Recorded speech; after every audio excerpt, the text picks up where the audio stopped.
Hello there! Previously, we added some visual fine tuning to our game and now it is complete. But now it is the time you've been waiting for. We will finish the project by building the game. Head to Edit, Project Settings and Player.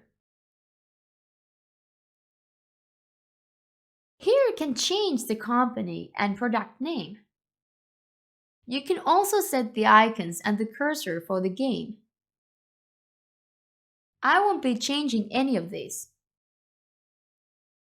Next, go to File, Build Settings.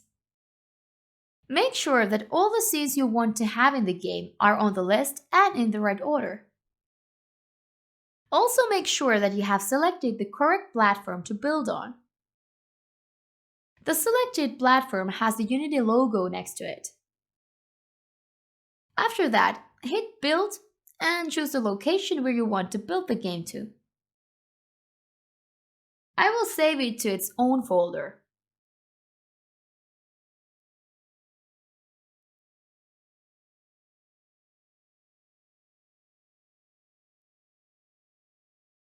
When the build is ready, Unity will open the folder where the game is.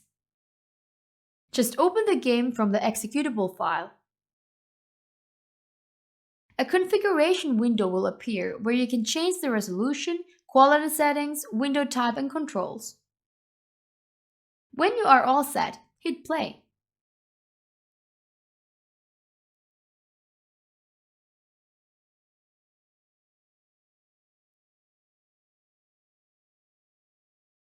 Now we have the complete game and everything works properly.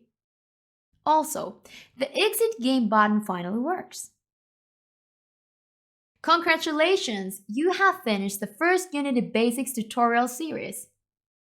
I hope you enjoyed your time and learned something useful for future. If you are interested to proceed further, Mr. School has more tutorials and even more are coming. That's all for now. Best of luck!